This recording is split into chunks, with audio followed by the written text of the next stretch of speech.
Yuk jadi bagian dari dakwah kami. Dukung operasional dakwah dan sosial kami, raih pahala amal jariah yang terus mengalir sampai hari kiamat. Assalamualaikum warahmatullahi wabarakatuh. Alhamdulillah wassalatu wassalamu ala Rasulillah. Segala puji dan puja kehadirat Allah Subhanahu wa taala, juga salawat dan taslim kepada Nabi besar Muhammad sallallahu alaihi wa ala alihi wa sahbihi wasallam.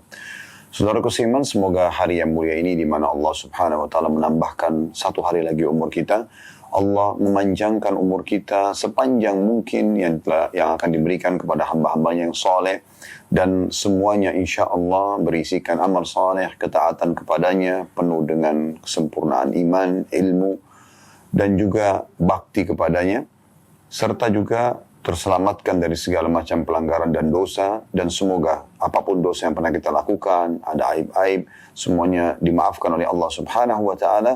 Dan Allah Subhanahu wa ta'ala juga menyempurnakan semua itu sampai kita masuk ke dalam surga Firdausnya nanti tanpa hisab.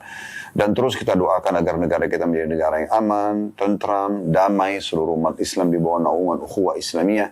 Dalam hal ibadah mereka kembali kepada Al-Quran dan Sunnah. Dan juga semoga Allah berikan petunjuk para pemimpin kita untuk menjalankan tugas dengan baik. Serta juga Allah Subhanahu wa ta'ala memberikan hidayah kepada para masyarakat untuk gotong royong, sama-sama menjaga kemerdekaan, juga persatuan dan kesatuan kita, sehingga akhirnya negara kita menjadi negara yang maju dan menjadi contoh bagi negara-negara yang lain. Dan selalu kita doakan saudara kita kaum muslimin dimanapun mereka berada yang sedang tertindas, terutama sekarang di Gaza dan Palestina secara umum. Semoga Allah Subhanahu wa ta'ala berikan kepada mereka kemerdekaan. Allah Subhanahu wa ta'ala angkat permasalahan dari mereka. Allah terima para syuhada mereka. Allah sembuhkan orang-orang sakit di antara mereka. Serta juga Allah ikut sertakan kita bersama mereka di pahala, baik dengan doa, dengan harta, juga dengan jiwa kita. Dan semoga Allah Subhanahu wa ta'ala dengan kemahamurahnya, yang kita yakin sekarang sedang mendengar kita karena dia maha mendengar, dan juga melihat kita karena dia maha melihat, serta juga maha mengetahui isi hati kita dan keinginan kita ini, agar Allah Subhanahu wa ta'ala menyatukan kita semua di surga Firdausnya tanpa hisab, semuanya disatukan dalam majelis ilmu yang mulia ini. Allahumma amin. Seperti biasa teman-teman sekalian, di Rabu siang hari pukul kurang lebih 12.30 waktu Indonesia Barat, kita akan melanjutkan bedah buku yang mulia Riyadhus Shalihin tulis oleh Imam Nawawi rahimahullah. Dan kita berada di bab-bab terakhir dari kitab adab makan dan minum. Dan insya Allah ke depannya, atau mulai saat ini sampai beberapa waktu ke depan, kurang lebih sejam, kita akan membahas dari bab 114. Ya. Begitu juga kita akan lanjutkan 115 dan 116. Tiga bab ini akan kita baca sekaligus dan kita tutup insya Allah kitab adab makan dan minum dengan izin Allah Subhanahu wa ta'ala. Baik, saya langsung saja masuk ke bab 114, yaitu bab bolehnya minum sambil berdiri dan penjelasan bahwa yang paling sempurna dan utama adalah minum sambil duduk. Jadi bab ini menjelaskan kepada kita tentang kesempurnaan Islam, saudaraku seiman, sampai pada tingkat Islam datang mengatur pola makan dan minum dan juga tata caranya, ya. Dari tata cara, kemudian juga kapasitasnya, ya, sehingga tidak terlalu berlebihan. Ini semua dipandu dengan sangat sempurna, dan tentu ini menunjukkan tentang bagaimana agama ini memang datang dari Allah Subhanahu wa ta'ala sang pencipta, karena dia menciptakan kita dan dia lebih tahu tentang kebutuhan kita tentunya. Di sini sampai pada tingkat minum pun berdiri, ya, duduk, itu diajarkan caranya. Begitu juga dengan sebelumnya kita pernah membahas masalah dengan tangan kanan, gitu kan, dengan tidak bernafas di minuman tersebut. Ini semua sudah kita paparkan pada bab-bab sebelumnya. Ini penyempurnaan dari bahasan yang lalu tentunya. Baik, di sini dikatakan boleh minum berdiri, tetapi yang lebih baik, lebih besar pahalanya dan lebih sempurna bagi seseorang dari sisi kesehatannya adalah dia minum sambil duduk. Kita akan bacakan hadis, ya, pertama dalam bab ini, dan ini urutan 771 dari awal belajar berbunyi dari Ibnu Abbas radhiyallahu anhuma. Beliau berkata, "Saqaitu an-nabiyya sallallahu alaihi wasallam min zamzama fashariba wa huwa qa'im." Saya pernah memberi minum Nabi sallallahu alaihi wasallam dari air Zamzam dan beliau meminumnya sambil berdiri. Hadis ini diriwayatkan oleh Bukhari dan Muslim. Saya pernah jelaskan teman-teman sekalian, kalau kita mau tahu perbuatan itu haram atau makruh, bagaimana membedakannya? Kalau haram jelas kalau dilakukan berdosa. Kalau makruh dilakukan tidak berdosa. Hanya saja lebih baik untuk tidak dikerjakan. Kan gitu. Karena kalau definisi haram, dikerjakan dapat dosa, ditinggalkan berpahala. Kalau makruh, dikerjakan tidak berdosa, ditinggalkan berpahala. Gitu kan? Nah, bagaimana kita membedakannya? Sehingga kita tahu, oh ini akan datangkan dosa dan ini tidak mendatangkan dosa. Maka di sini ada ancaman. Kalau ada ancamannya, maka dia haram. Tapi kalau hanya anjuran, himbauan, maka dia hukumnya ya makruh. Ya, kalau di sini himbauan untuk meninggalkan maksud saya. Nah, seperti hadis ini, ya sebenarnya tidak ada penyebutan tentang masalah ya larangan atau ancaman ya. Tetapi penyebutan tentang Nabi SAW pernah minum sambil berdiri. Bahasa pernah di sini berarti bukan rutinitas, tapi pernah Nabi SAW melakukannya. Ya, tapi umumnya nanti akan kita dengarkan hadis-hadis yang datang setelahnya, bagaimana Nabi SAW menganjurkan umat ini untuk justru minum sambil duduk. Ya, berarti hadis ini memberikan gambaran kepada kita tentang bolehnya. Ya, tetapi lebih utama kalau seseorang itu minum sambil duduk, sebagaimana saya katakan tadi akan datang hadis-hadis setelah ini cukup banyak berhubungan dengan anjuran dari Nabi SAW agar minum sambil duduk. Dari hadis ini kita ambil pelajaran teman-teman sekalian, bahwasanya yang pertama Nabi SAW meminum air Zam-Zam, dan kita tahu kita dianjurkan sekali untuk mengkonsumsi air Zam-Zam, dan cukup banyak hadis-hadis berhubungan tentang keutamaan minum air Zam-Zam. Di antaranya adalah sabda Nabi SAW, Zam-Zam lima syuribalah. Zam-Zam sesuai dengan niat orang yang meminumnya. Juga dalam riwayat yang lain kata Nabi SAW, Zam-Zam itu minuman sekaligus makanan yang mencukupi atau mengenyangkan. Jadi memang kita boleh berdoa pada saat minum Zam-Zam dan itu mustajab doanya. Begitu juga dia bisa air berfungsi sekaligus sebagai makanan karena kandungan yang kaya ya, yang dibutuhkan oleh tubuh kita tentunya. Yang kedua yang bisa diambil adalah bolehnya seorang muslim minum sambil berdiri. Tetapi tetap ya, sebagian ulama mengatakan dia hukumnya adalah makruh. Ya. Dalam arti kata, kalau dia tidak kerjakan, maka lebih baik. Atau kalau dia kerjakan sesekali saja, ya, dalam hal darurat dia tidak dapat tempat duduk, maka itu boleh-boleh saja. Ya. Karena tidak masuk dalam bab haram yang dilarang. Dan hadis kedua dalam bab ini akan lebih menguatkan nanti bahasan kita insya Allah. Dan ini urutan 772 dari awal belajar, berbunyi dari An-Nazzal bin Sabra radhiyallahu anhu. Beliau berkata, Ata Aliyun radhiyallahu anhu babar rahbah, fashariba qa'iman wa qala inni ra'aitu Rasulullah sallallahu alaihi wasallam fa'ala kama ra'aitumuni fa'altu. Ali radhiyallahu anhu mendatangi pintu rahbah. Rahbah ini maksudnya adalah nama pintu masjid di Kufah, di kota Kufah di Irak di masa kerajaan Ali radhiyallahu anhu. Ali mendatangi pintu rahbah, lalu kemudian beliau minum sambil berdiri. Lalu berkata, sungguhnya saya pernah melihat Rasulullah SAW melakukannya sebagaimana kalian melihatku melakukannya sekarang. Hadis ini diriwayatkan oleh Imam Muslim.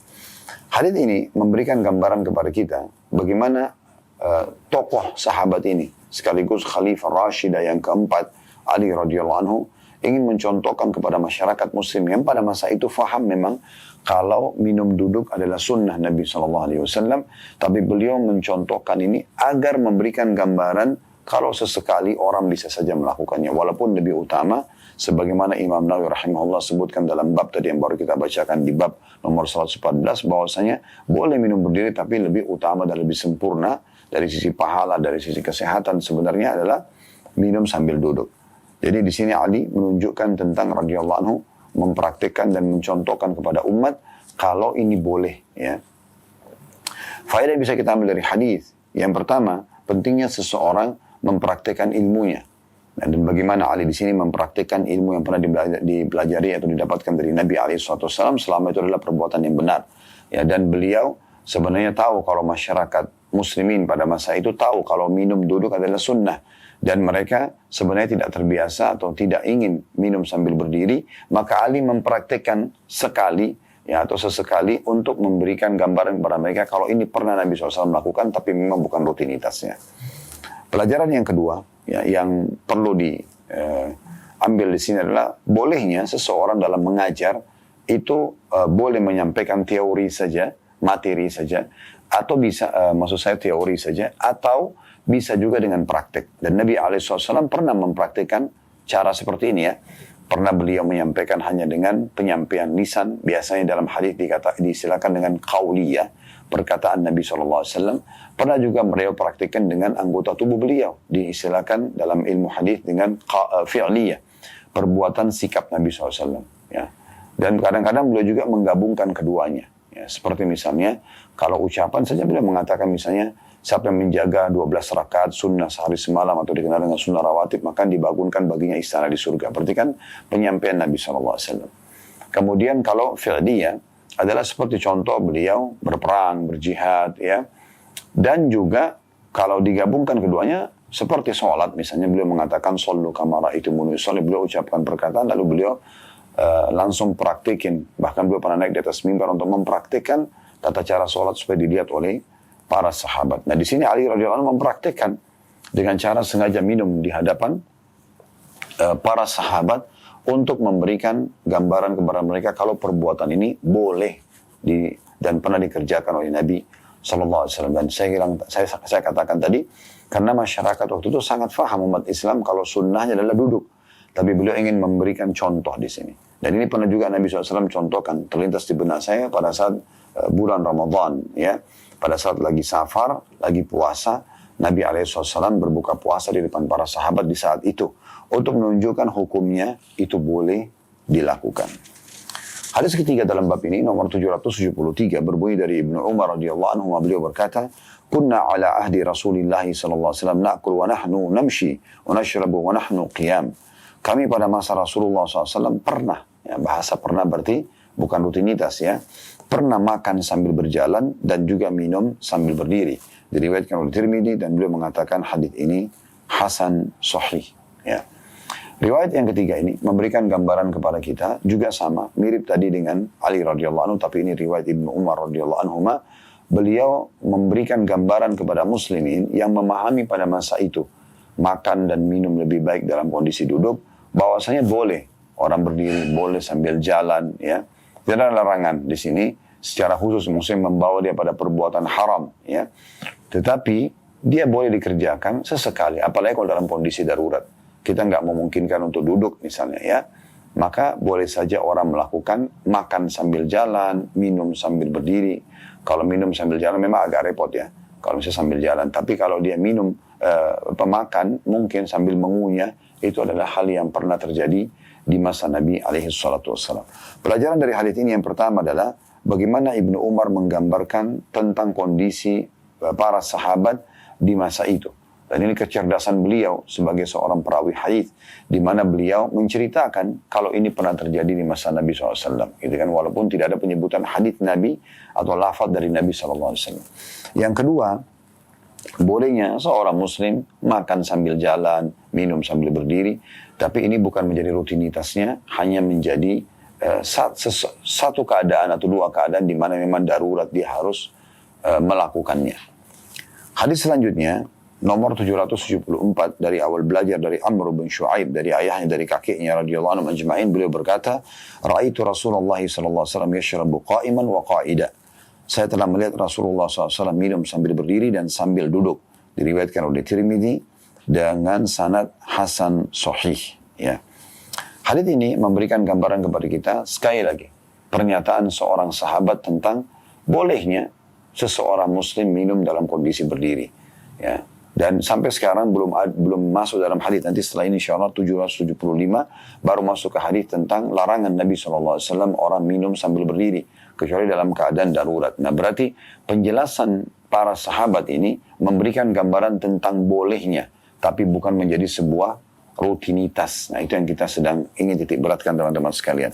Dari hadis ini kita ambil pelajaran bagaimana kecerdasan Amr bin Shu'aib dari kakaknya, dan sebenarnya lebih tepatnya Shu'aib, ya.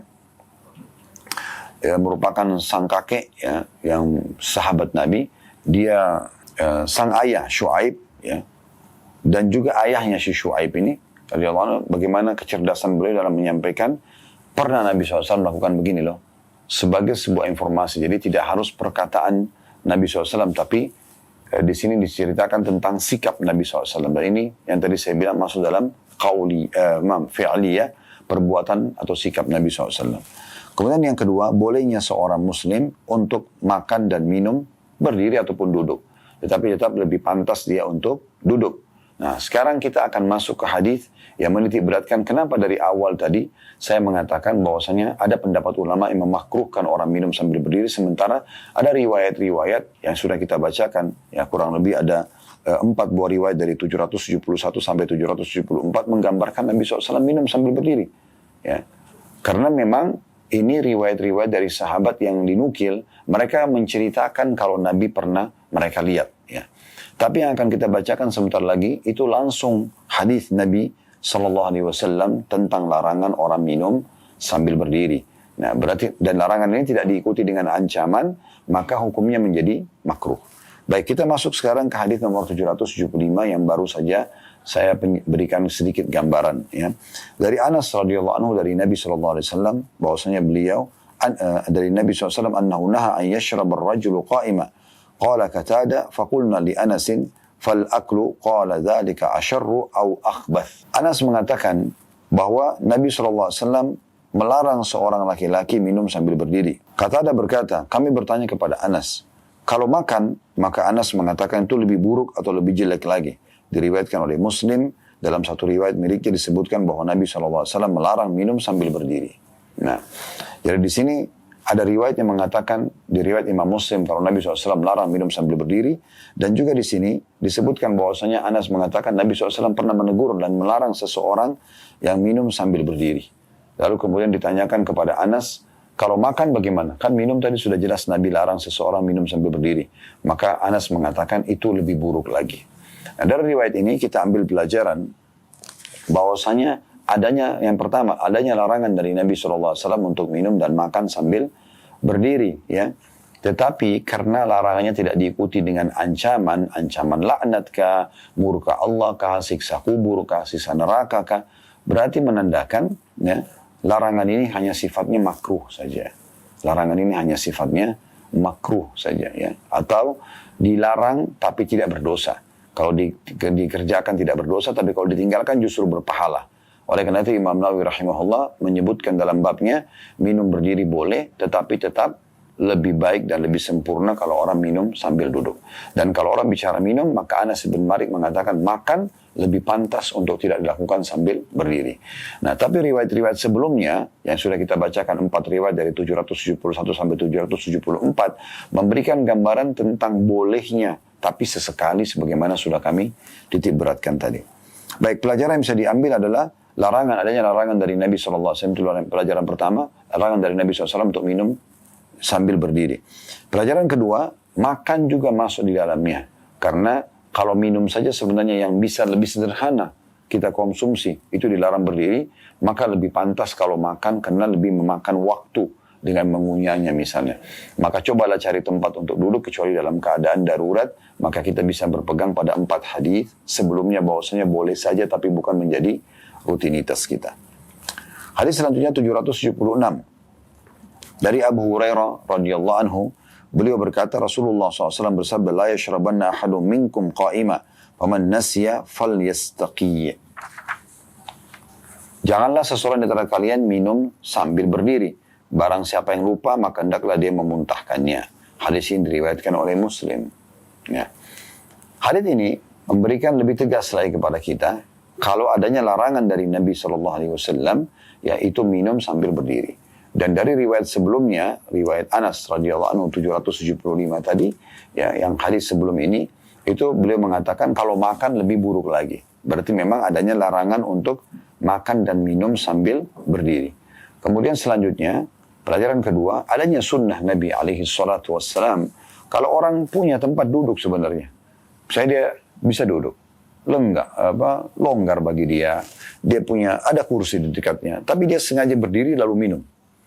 Maka kalau kondisinya seperti ini, sebaiknya dia mengeluarkan apa yang dia minum itu, tuh dia memuntahkannya, kemudian dia duduk lalu minum. Tapi kalau dia misalnya lagi di mall, lagi jalan, nggak memungkinkan lah orang duduk karena tidak ada tempat penuh misalnya, atau lagi di pasar secara umum ya, pasar tradisional, atau mungkin orang dalam kondisi berperang ya, genting lagi terjadi bencana, tidak memungkinkan, ya itu berbeda.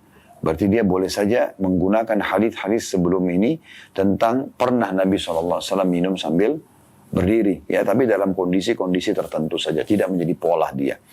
Nah, kita sayangkan banyak orang muslim menganggap remeh tentang masalah ini. Masa sih Ustaz harus dibahas tentang bab minum dan makan, tata caranya juga dibahas. Ya memang begitu penyampaian dalam agama.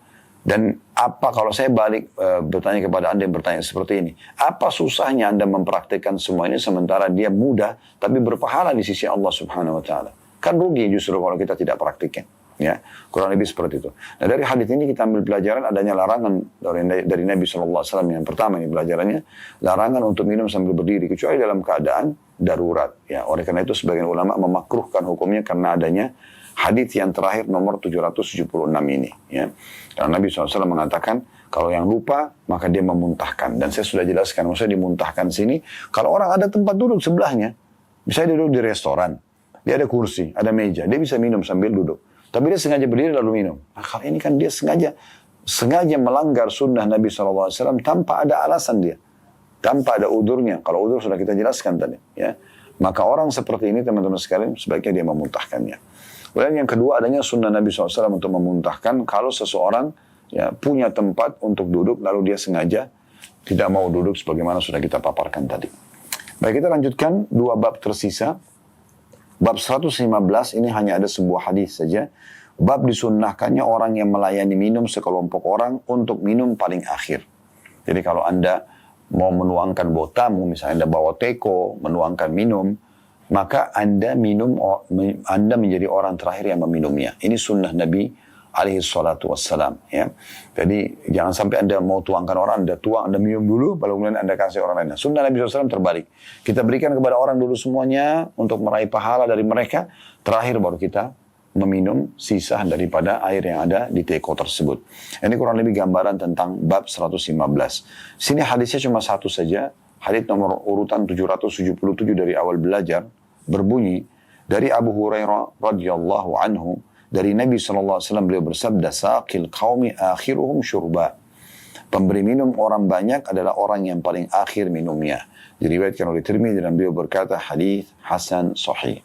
Ada sedikit rincian di sini tentang masalah hadis ini. Yaitu, kita lihat kondisi dan keadaan. Kalau misalnya ada orang yang sedang melayani tamunya, dan tamu-tamu ini memang masih membutuhkan untuk dilayani, maka dia mendahulukan mereka daripada dirinya sendiri. Sebagai sahibul bait atau pemilik rumah. Sehingga nanti tamu-tamu tersebut merasa puas dan dia pun maksimal dalam mendapatkan pahala sesuai dengan hadis Bukhari Muslim di mana Nabi SAW mengatakan man kana yu'minu billahi wal yawmil akhir ya fal yukrim daifa. Siapa yang mengaku beriman kepada Allah dan hari akhir dia harus memuliakan tamunya. Kan begitu penyampaian Nabi alaihi salatu wassalam ya.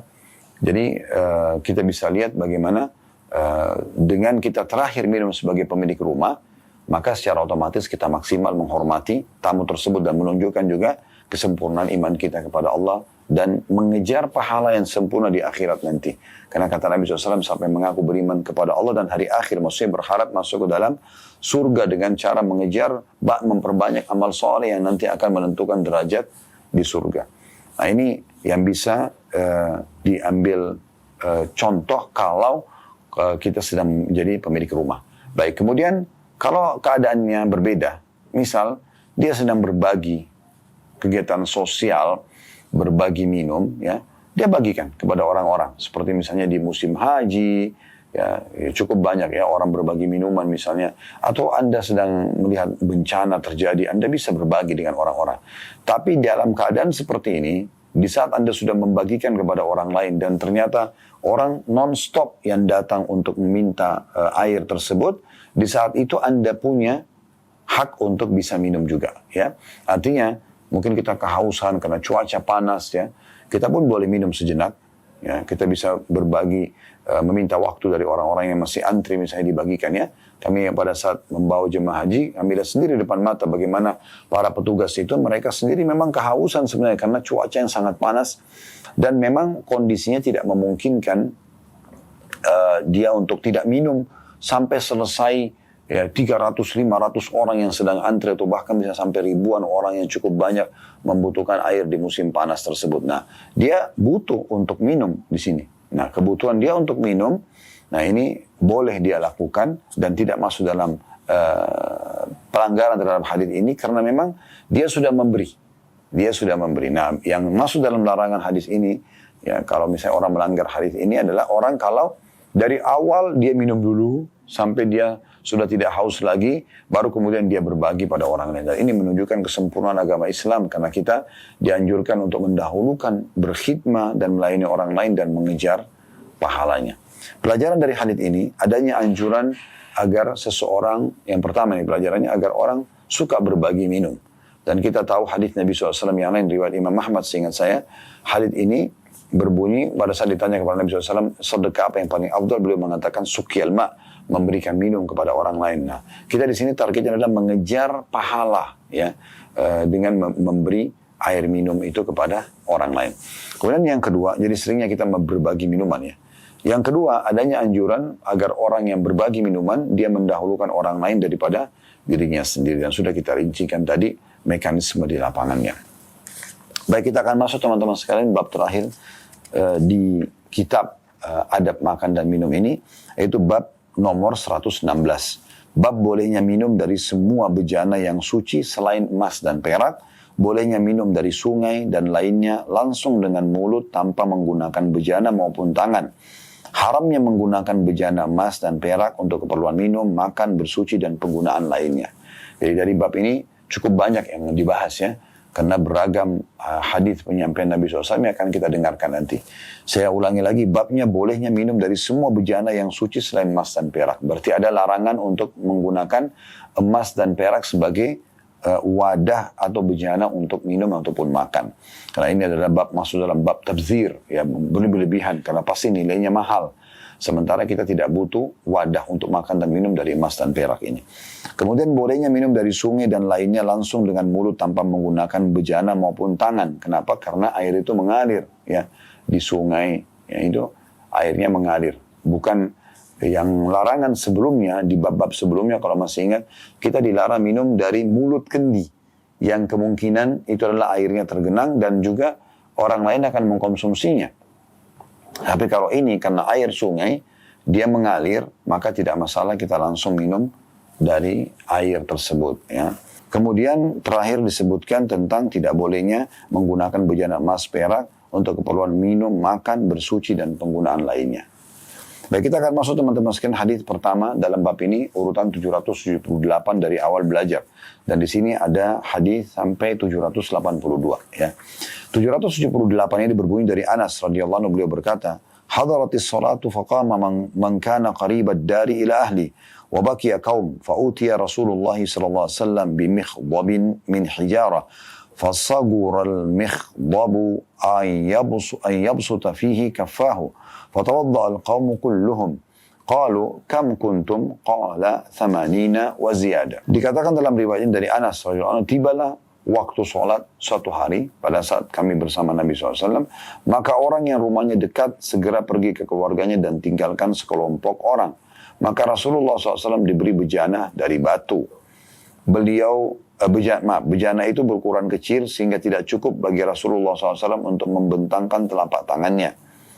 Maka seluruh kaum pun berwudu dan mereka bertanya, berapa jumlah kalian? Anas menjawab 80 lebih. Hadis ini diriwayatkan oleh Bukhari dan juga Muslim. Nanti akan kita jelaskan ya, insyaAllah. Dan dalam satu riwayat Bukhari dan Muslim berbunyi, da'a bi'ina'in min ma' fa'utiya biqadahin rahrahin fihi syai'un min ma' fawada'a asabi'ahu fi. Qala Anas, faja'altu anzuru ila al-ma'i yanbu'u min baini asabi'ihi fahazartu man tawadda'a ma baina 70 ila 80. Bahwa Nabi SAW meminta satu bejana berisikan air. Maka beliau diberi sebuah ember yang lebar, tetapi dangkal, yang di dalamnya ada sedikit air. Kemudian beliau meletakkan jari-jarinya di dalamnya. Anas berkata, maka saya melihat air memancar di antara jari-jari beliau. Maka saya taksir orang yang berwudu dari air tersebut antara 70 hingga 80. Dua buah riwayat pertama dalam bab 116 ini, tepatnya urutan 778 dari awal belajar, memberikan pelajaran kepada kita. Yang pertama, bahwasanya pentingnya seseorang itu, seorang muslim bersegera dalam melaksanakan sebuah jenis ibadah yang tiba waktunya, tiba masanya. Di sini tentang sholat misalnya. Maka pada saat tiba sholat, mereka berlumba-lumba berwudu dan segera untuk mengerjakan sholat tersebut. Dan itu juga dipraktikin oleh Nabi alaihi salatu wassalam. Jadi tidak pantas seorang muslim yang tidak punya udzur kemudian menunda-nunda ibadahnya kepada Allah subhanahu wa ta'ala. Karena memang Allah telah memberikan dia peluang untuk itu. Maka tidak boleh dia menyanyiakan kesempatan dan peluang tersebut. Ya, kesempatan dan peluang tersebut.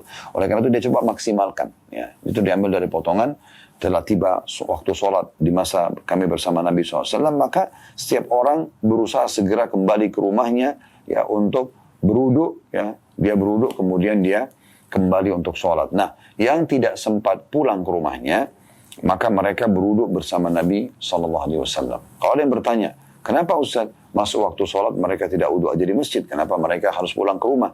Ada di antara sahabat teman-teman sekalian yang memang mau mengejar keutamaan bersuci dari rumah. Ini sudah kita jelaskan di bab wudu ya. Bagaimana di antara sunnah Nabi SAW adalah orang bersuci dari rumahnya. Ini bisa Anda dengarkan di kajian bedah buku Sahih At-Targhib At-Tarhib setiap Jumat ya. Kadang-kadang kita offline, kadang-kadang kita online, tapi berjalan sudah masuk di bab puasa sekarang. Nah, bab sholatnya dimulai dengan bab wudu, ya itu sudah di kitab sholat, di bab wudunya kita menjelaskan panjang lebar tentang banyak sekali hadis-hadis Nabi SAW yang menganjurkan seorang muslim untuk berwudu di rumahnya. Dan itu berarti kalau orang mengerjakannya karena niat itu adalah sunnah Nabi SAW, ada pahala ekstra. Itu sebabnya kenapa sebagian sahabat ada yang pulang ke rumahnya. Dalam riwayat ini disebutkan mereka pulang lalu mereka berwudu lalu datang kembali untuk mengerjakan sholat bersama Nabi alaihi salatu wassalam. Jadi ini kita bisa jadikan pelajaran pertama dari hadis, yaitu bagaimana seorang muslim tidak menunda amal soleh. Selama ada kesempatan dia mengerjakan, segera dia mengerjakannya. Dan di sini masalah wudu untuk sholat dan sholat di awal waktu disebutkan adalah sesuatu yang selalu menjadi target utama setiap muslim. Dan kita tahu hadis Nabi SAW yang lain ya. Salah satu dari 7 golongan yang akan Allah naungi pada hari kiamat, tidak ada naungan kecuali naungan Allah, adalah seseorang yang hatinya tertambat dengan masjid. Kata ulama hadis yang dimaksud adalah dia selalu gelisah dari sholat ke sholat setelahnya. Dari sholat ke sholat setelahnya. Jadi bagaimana dia selepas sholat subuh, dia gelisah dan dia berusaha untuk tidak kehilangan nanti sholat duhur. Begitu juga dari duhur ke asar, asar ke maghrib, maghrib ke isya, isya ke subuh lagi. Begitu terus dalam program hidup dia. Ini punya keutamaan tersendiri dalam syariat Allah subhanahu wa ta'ala. Pelajaran yang kedua, adanya mukjizat Nabi alaihi salatu wassalam. Ya. Kalau Nabi Nuh alaihi salam, kata sebagian ulama, beliau bisa memohon kepada Allah subhanahu wa ta'ala agar Allah datangkan banjir besar. Dan akhirnya langit menuangkan air. Kemudian bumi juga mengeluarkan air sehingga terjadi banjir besar yang diistilahkan dengan kiamat kecil di masa Nuh alaihi salam. Maka itu teman-teman sekalian, kata para ulama, Allah turunkan dari langit yang dasar memang ada di awan tertampung air tersebut. Di bumi pun ada genangan air. Tapi ini Allah subhanahu wa ta'ala berikan mujizat lebih besar daripada Nabi Nuh alaihissalam. Walaupun waktu itu air memenuhi muka bumi ini menjadi kiamat kecil atau banjir besar pada saat itu. Namun itu adalah air yang saya katakan sudah ada di langit dan maksud saya di awan dan juga yang ada di bumi yang tergenang. Itulah yang meluap dan tertuang dari langit, dari awan, dan juga meluap dari bumi, sehingga menjadi banjir besar. Tapi ini, Allah subhanahu wa ta'ala jadikan mukjizat yang lebih besar daripada itu, walaupun lebih sedikit airnya, yaitu keluarnya air dari celah-celah jari jemari Nabi Muhammad SAW yang mulia. Jadi ini mukjizat yang luar biasa. Ya. Maka ini pernah kami jelaskan pada saat memaparkan sekian belas mukjizat Nabi SAW, bahkan bisa puluhan mukjizat Nabi SAW yang cukup banyak. Ya, setelah menjelaskan di antaranya adalah keluarnya air dari jari jemari beliau sallallahu alaihi wasallam, dan ini menandakan lebih dahsyat lagi daripada mukjizat Nabi Nuh alaihissalam walaupun pada saat itu terjadi banjir. Tapi saya katakan tadi memang sudah ada air tersebut ya tergenang di muka bumi ini yang meluap, kemudian juga yang ada di awan. Tapi ini keluar dari jari jemari Nabi alaihissalam, dan ini mukjizat. Sayangnya banyak di antara kaum muslimin yang mengetahui mukjizat Nabi hanya Al-Quran saja. Padahal sebenarnya banyak mukjizat Nabi SAW, dari pembelahan bulan, dari penyembuhan penyakit, ya, dari kesaksian pohon dan batu tentang kenabian beliau, kesaksian pohon tentang kenabian beliau SAW, ya, dan juga menenangkan hewan-hewan yang sedang mengamuk. Waktu itu ada riwayat Imam Ahmad tentang pada saat beliau pulang dari satu safar dan lewati suku Najjar, ada unta lagi mengamuk, kemudian beliau tenangkan dengan hanya mengatakan kesinilah, maka unta itu tiba-tiba berubah dari mengamuk, ya tiba-tiba jadi nundukin kepalanya dan datang kepada Nabi SAW. Kemudian juga ya kuasa beliau terhadap air, bisa mengeluarkan air dari jari jemari beliau. Dan di sini disebutkan oleh Anas radhiyallahu anhu bahwasanya pada saat itu yang tidak pulang ke rumahnya, mereka berwudu dari bejana yang disajikan kepada Nabi SAW atau diberikan kepada Nabi SAW. Riwayat yang pertama tadi menyebutkan dari batu, ya, dibuat dari kayak atau batu tanah liat, ya. Kemudian dituangkan, tapi air itu tidak cukup, untuk beliau saja tidak cukup. Sementara banyak sahabat yang mau berwudu. Maka dengan izin Allah SWT pada saat Nabi SAW menyentuh, maka menjadi banyak. Riwayat kedua lebih menekankan masalah itu. Didatangkan kepada Nabi SAW bejana, ember, seperti bejana tepatnya, ya, bejana lebih tepat daripada ember. Bejana, namun airnya tidak banyak. Dan ada sekitar 70-80 orang yang akan berwudu. Maka Nabi SAW meletakkan jari jemari beliau yang mulia di dalam wadah tersebut, maka keluarlah, memancarlah air yang cukup banyak yang membuat semuanya bisa berwudu. Baik, hadis selanjutnya, teman-teman sekalian, hadis nomor 779. Dan ini hadis kedua dalam bab nomor 116. Dari Abdullah bin Zaid radhiyallahu anhu, beliau berkata, "Atana an-nabiy sallallahu alaihi wasallam fa akhrajana lahu ma'an fi taurin min sufrin fatawadda." Nabi sallallahu alaihi wasallam datang kepada kami suatu hari, maka kami mengeluarkan air untuk beliau dalam sebuah bejana kuningan.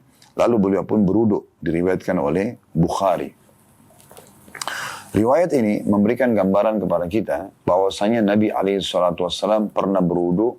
Kalau tadi riwayat sebelumnya dari tanah liat atau batu, dan ada juga disebutkan tadi bejana atau ember.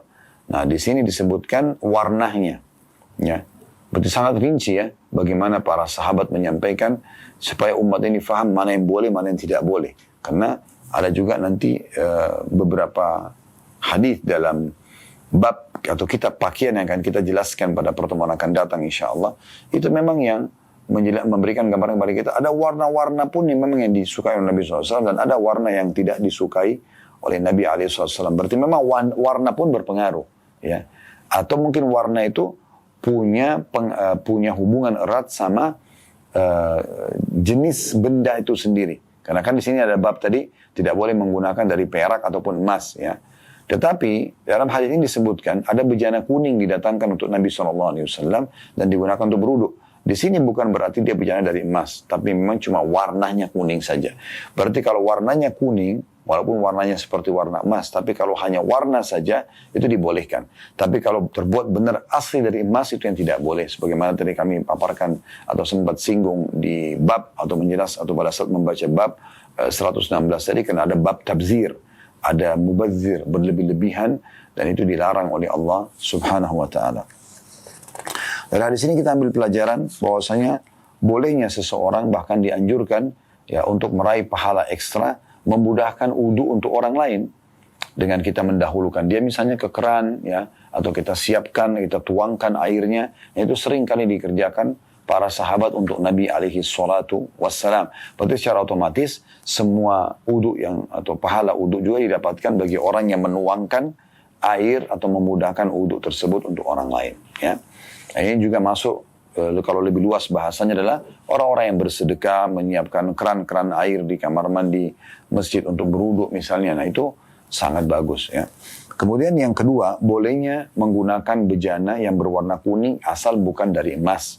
Ya, karena kalau dari emas ada larangan sebagaimana akan datang hadis-hadis setelah ini tentunya.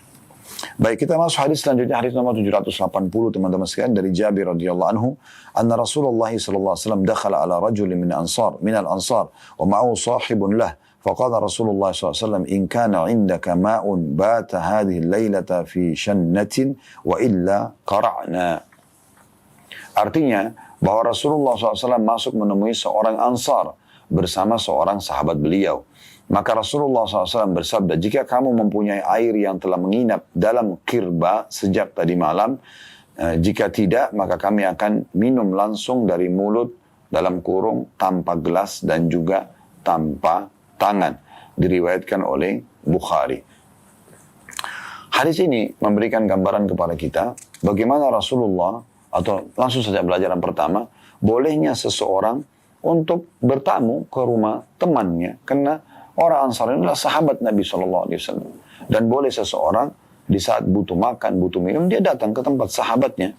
Itu biasa saja. Ya. Dan ini sering terjadi di masa Nabi SAW. Sebagaimana dalam riwayat yang lain disebutkan, Nabi SAW pernah keluar dari rumah dalam kondisi beliau lapar. Ya. Kemudian beliau melewati rumah Abu Bakar dan juga beliau menemukan Abu Bakar. Atau Nabi SAW tanya, "Hai Abu Bakar, apa yang membuatmu keluar?" Dia mengatakan, "Lapar ya Rasulullah." Dia mengatakan, "Lapar ya Rasulullah." Ya. Pada saat dia mengatakan, "Lapar ya Rasulullah," maka Nabi SAW mengatakan, "Tidak ada yang mengeluarkan aku dari rumah kecuali itu juga." Ya. Maka Nabi SAW mengatakan, "Ikutlah." Abu Bakar pun ikut. Kemudian mereka berdua melewati rumah Umar. Umar pas juga keluar dan Nabi SAW tanya, "Apa yang membuatmu keluar, hai Umar?" Dia mengatakan, "Lapar ya Rasulullah." Kata Nabi SAW, "Kami pun berdua keluar karena itu." Maka mereka pun akhirnya bertiga menuju ke rumah seorang Ansar karena Abu Bakar sama Umar mengikuti baginda Nabi SAW. Lalu kemudian orang Ansar tersebut memuliakan Nabi SAW dengan memetikkan kurma yang baru saja matang di pohon, kemudian menyembelihkan satu seekor domba, lalu menghidangkan makanan yang nyaman, lalu makanlah Nabi SAW bersama Abu Bakar dan Umar, dan setelah kenyang beliau bersabda SAW, sesungguhnya nikmat-nikmat seperti ini nanti akan ditanyakan pada kalian atau dari kalian nanti pada hari kiamat. Artinya harus kalian betul-betul ketahui sumbernya dan kalian bersyukur ya kepada Allah SWT dan berterima kasih pada orang yang telah menghidangkan makanan tersebut. Jadi hati-hati di sini dalam bab terima kasih teman-teman sekalian, jangan sampai luput dari kita untuk berterima kasih. Para anak-anak terima kasih pada orang tuanya, para istri kepada suaminya. Ya, ini harus benar-benar diperhatikan karena orang yang paling berjasa dalam hidup kita adalah dua orang ini sebenarnya ya. Kemudian nanti siapapun yang berbuat baik dengan kita. Kalau orang tua kita memang sudah jelas kita disebabkan lahir di muka bumi ini. Kalau suami dia bekerja banting tulang kemudian dia menghidupi istri dan anaknya, ya maka mereka adalah orang-orang yang paling pantas untuk kita terima kasih karena masuk dalam masalah tanggung jawab nanti pada hari kiamat. Lalu kemudian orang-orang terdekat setelah itu. Baik, kita bisa ngambil pelajaran yang pertama tadi yang adalah bagaimana bolehnya dalam Islam seseorang makan dari rumah sahabatnya ya, dan sudah kita sebutkan di riwayat ini kalau Nabi SAW pernah menemui seorang Ansar bersama sahabat beliau, lalu beliau minta air pada saat itu. Itu biasa saja ya. Beda kalau kita minta kepada orang asing yang kita tidak kenal, maka itu tidak dibolehkan ya, kecuali memang Anda betul-betul kehausan dan Anda butuh. Kalau tidak maka dianjurkan untuk tidak membuka pintu minta-minta. Karena dalam sebuah hadis yang lain kata Nabi SAW, saya membuka pintu mengemis ya, maka Allah akan bukakan baginya pintu kemiskinan. Siapa justru yang memuliakan dirinya ya, maka Allah Subhanahu wa taala akan bukakan baginya pintu kekayaan. Ada tidak mengemis di sini ya, dan itu bab pengemis panjang lebar dibahas oleh para ulama. Anda tinggal ketik di Google tentang ancaman mengemis, akan keluar banyak sekali artikel. Mungkin di media streaming misalnya Anda mau audio atau visualnya Anda bisa nonton di YouTube, di Instagram, cukup banyak insya Allah para asatidzah kita yang menjelaskan tentang poin masalah ini atau dijadikan sebagai bahasan poin ini tentunya. Kemudian yang kedua, pelajaran yang bisa diambil adalah Nabi SAW ya, meminta air yang ada di rumah. Artinya memang yang sudah ada punya kamu, kalau ada tolong diberikan kepada kami, gitu kan? Kalau ada di wadah diberikan, gitu kan? Jadi nggak usah secara khusus harus keluar mencarinya. Nah, kalau ada berikan kepada kami, kami akan meminumnya. Artinya di sini ada penekanan agar jangan membebankan pemilik rumah, ya. Jangan sampai sengaja kita minta, misalnya tolong siapkan buat saya kopi. Padahal mungkin dia tidak punya kopi, mungkin dia tidak punya uang, mungkin atau dia tidak punya waktu untuk keluar membelinya misalnya. Maka apa yang dimudahkan pada saat kita bertamu pada rumah seseorang, itulah yang kita nikmati dan syukuri tentunya. Baik, kita akan masuk hadis, dua buah hadis atau dua urutan hadis tepatnya, tapi ada 4 riwayat yang akan kita baca sebagai penutup dalam bab ini. Hadis nomor urut 781 dari awal belajar berbunyi dari Hudzaifah radhiyallahu anhu, beliau berkata, "Inna Nabiy sallallahu alaihi wasallam nahana 'anil harir wad-dibaj wasyurbi fi aniyati adh-dhahab wal-fiddah wa qala hiya lahum fid dunya wa hiya lakum fil akhirah." Sesungguhnya Nabi SAW melarang kami memakai kain sutra dan dibaj. Ada footnote nomor 570, dibaj kain yang benang membujur dan melintangnya terbuat dari sutra. Ya, jadi melintang dan membujurnya kain itu dari sutra. Sesungguhnya Nabi SAW melarang kami memakai kain sutra dan dibaj. Ya, dibaj berarti kain juga tercampur dengan sutra. Serta minum menggunakan bejana emas dan perak. Beliau bersabda, semua itu bagi mereka, maksudnya orang-orang kafir di dunia, dan bagi kalian di akhirat nanti.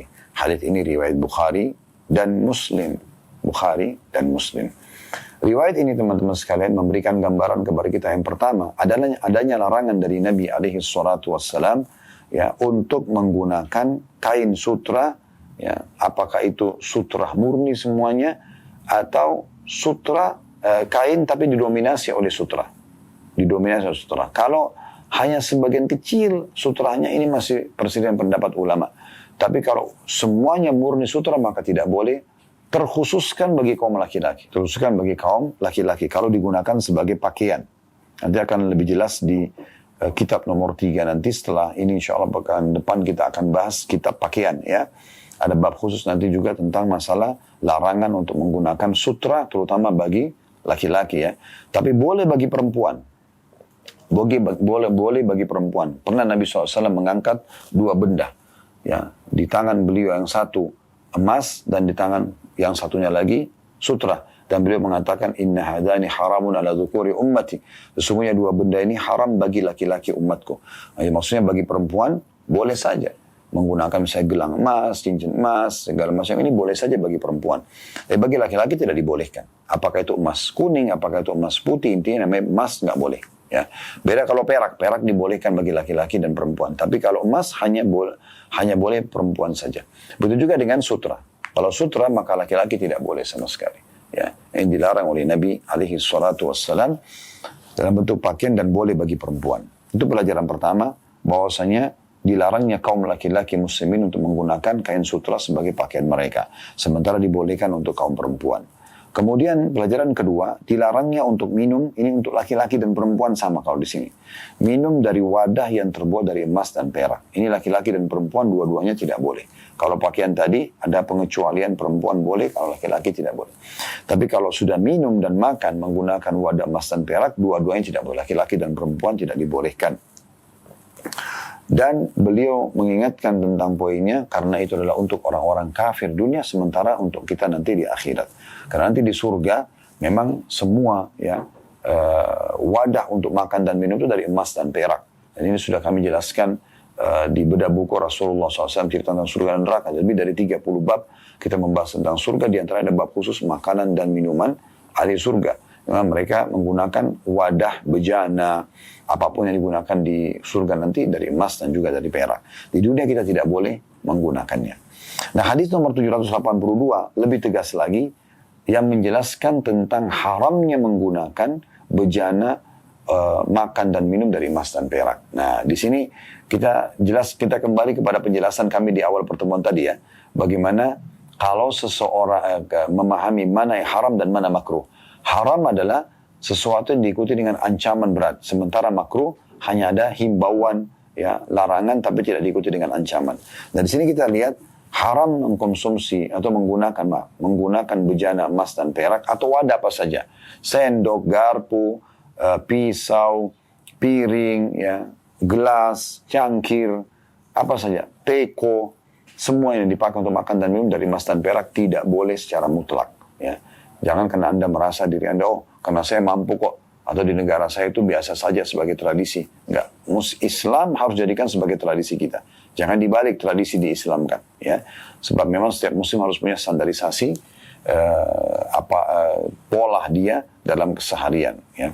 Kalau ada satu tradisi yang tidak bentrok sama Islam, maka tidak ada masalah. Tidak juga masuk dalam larangan dalam Islam, itu boleh-boleh saja. Ya, tetapi kalau misalnya bentrok antara satu tradisi dengan atau adat dengan Islam, kita harus dahulukan Islam sebagai seorang muslim yang patuh kepada Allah Subhanahu wa taala. Baik, kita akan bacakan ada 3 potongan riwayat di hadis terakhir dalam bab ini nomor 782. Dari Ummu Salamah radhiyallahu anha bahwa Rasulullah sallallahu alaihi wasallam bersabda, "Alladzi yashrabu fi aniyatil fiddah innama yujarjiru fi batnihi nar jahannam." Orang yang minum menggunakan bejana perak, sesungguhnya dia mengobarkan api neraka Jahannam dalam perutnya. Hadis ini diriwayatkan oleh Bukhari dan Muslim. Dan dalam riwayat Muslim, innal ladzi ya'kulu aw yashrabu fi aniyatil fiddati wadh-dhahab titik-titik. Sesungguhnya orang yang makan atau minum menggunakan bejana emas dan perak titik-titik. Maksudnya mirip dengan riwayat di atasnya tadi, maka dia mengobarkan api neraka jahanam dalam perutnya. Dan dalam satu riwayat lain milik Imam Muslim juga, man syariba fi ina'in min dhahabin aw fiddah fa innama yujarjiru fi batni naran min jahannam. Barang siapa minum menggunakan bejana emas dan perak, maka sungguhnya dia mengobarkan api neraka jahanam di dalam perutnya. Nah, di sini teman-teman sekalian, dari 3 buah riwayat ini kita ambil pelajaran pertama, adanya hukum haram menggunakan wadah dari emas dan perak untuk makan dan minum. Tadi sudah kita rincikan, mau sendok, mau garpu, mau pisau, mau gelas, cangkir, dan seterusnya. Karena memang ini dilarang sekali untuk digunakan. Kalau riwayat tadi yang pertama, Ummu Salamah riwayat Bukhari Muslim, alladhi yashrabu, yang minum. Tapi riwayat yang kedua, riwayat Muslim juga, innalladhi ya'kulu aw yashrab, yang makan dan minum. Berarti makan juga masuk penyebutannya. Ya. Jadi dua-duanya tidak dibolehkan sama sekali karena diikuti dengan ancaman seperti dia mengobarkan api neraka jahanam dalam perutnya. Baik, faedah kedua dari hadis atau 3 riwayat ini, yaitu ya bagaimana neraka jahanam itu sudah ada. Dan memang ini ancamannya sangat berat. Jangan ada di antara kita, wa na'udzubillah, menganggap remeh neraka jahanam. Mengatakan, apa sih neraka itu? Atau mengolok-oloknya, ini bahaya sekali. Dari 2 sisi kita bisa. Neraka jahanam sudah ada dan kita bisa rasakan keberadaannya. Sebagaimana kata Nabi SAW, sungguhnya demam itu adalah dari tiupan api neraka, maka dinginkanlah dengan air. Gitu kan?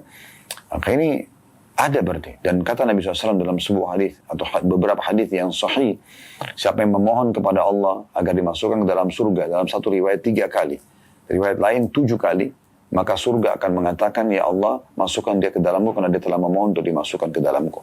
Dan siapa yang berlindung kepada Allah dari neraka sehari 3 kali, atau riwayat lain 7 kali, maka neraka pun akan mengatakan, ya Allah, ya selamatkan dia dari aku karena dia berlindung kepadamu dariku. Berarti memang neraka jahanam sudah ada.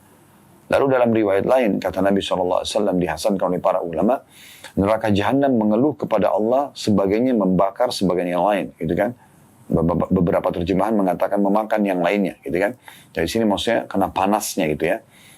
Maka Allah SWT mengizinkan dia untuk bernafas 2 kali. Itu yang kalian temukan di musim dingin yang sangat atau di panas yang sangat. Maka adalah nafas neraka jahanam, dan kita meyakini apa yang disampaikan oleh Nabi SAW apa adanya. Ini menandakan neraka jahanam itu adalah, tidak boleh kita sama sekali menganggap remeh, teman-teman sekalian. Ya.